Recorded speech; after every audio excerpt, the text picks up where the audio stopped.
Et mes gens, j'espère que vous allez bien. Moi, je vais très bien. Après un glorieux anniversaire, je me porte à merveille.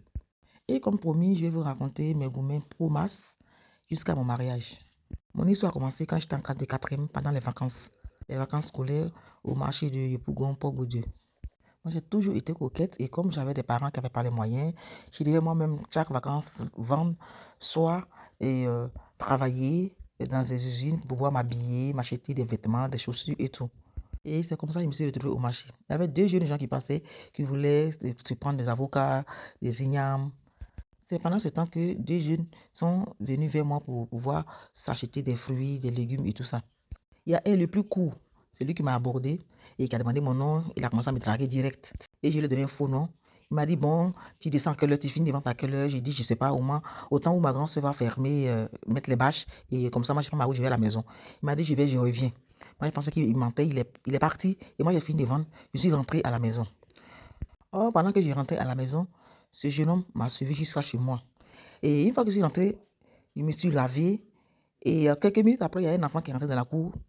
Il est venu me chercher, il m'a dit, ah, Tanti, il y a un tonton qui est dehors qui t'appelle. J'ai dit, mais c'est quel tonton? Je m'attendais à personne. Il m'a dit, tonton, je sors ma tête, j'ai vu ce jeune homme qui s'appelle Olivier. J'ai dit, aïe, mais Olivier, comment tu m'as trouvé? Tu m'as suivi? Il m'a dit, oui, je t'ai bien suivi. J'ai dit, alors là, je lui ai dit, ben, va vite t'arrêter vers la boutique de mon crânien parce que mon père est très sévère. Moi, je te retrouve là-bas tout de suite. Et c'est comme ça que je me suis habillée et je l'ai suivi. Il m'a offert une petite boisson, on a échangé. En ce moment, il n'y avait pas de téléphone. Hein. J'étais célibataire, j'avais personne à ce moment. Il m'a dit qu'il était étudiant et qu'il venait de passer pour la deuxième fois ce concours de CAFO. Bon, quand il a dit le concours de CAFO, je me suis dit, ok, parce que moi, je n'avais pas les étudiants. Pour moi, il allait obtenir son concours et il allait commencer à travailler. Juste avant la rentrée scolaire, il avait réussi à son concours. Il est venu même me parler de ça et nous avons célébré. En partant, il m'a donné son adresse postale et c'est comme ça on s'écrivait. Et pendant les fêtes de Pâques, les fêtes de Noël, il descendait sur Abidjan et puis on se voyait. On s'écrivait les courriers quand il repartait. Au bout de 2 ans, il a réussi son rappel.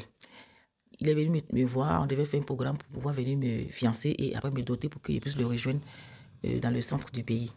Il m'a exigé de prendre tous les renseignements chez ma grande sœur, comment on fait pour doter chez nous, comment ça se passe et tout. J'ai pris les renseignements et je lui ai remis tous les renseignements. Il m'a dit qu'il allait revenir et il allait honorer son engagement. Je vous dis mes chances. Après avoir recueilli tous ces renseignements, Olivier est parti. Moi, j'ai raconté à toutes mes copines, j'ai tchatché, j'ai dit, bon, l'année prochaine, je vais me marier. Olivier va venir m'épouser. Quelques frères étaient au courant. Quelques copines aussi étaient au courant. Presque mes parents connaissaient Olivier. Olivier est parti. Vacances, il venait, je n'ai pas vu Olivier. J'ai envoyé le courrier, Olivier ne répond pas. J'ai envoyé le courrier, Olivier ne répond pas. Pour moi, il était malade. Et Olivier m'avait dit qu'il devait aussi me présenter à sa maman.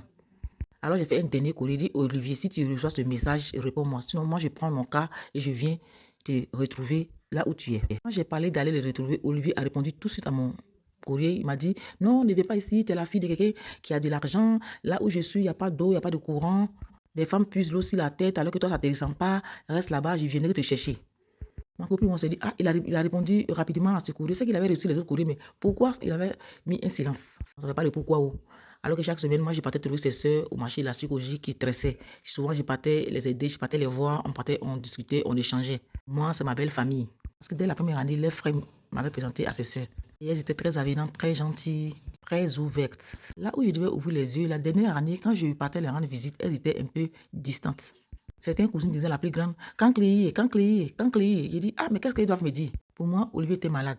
La suite dans une deuxième vidéo.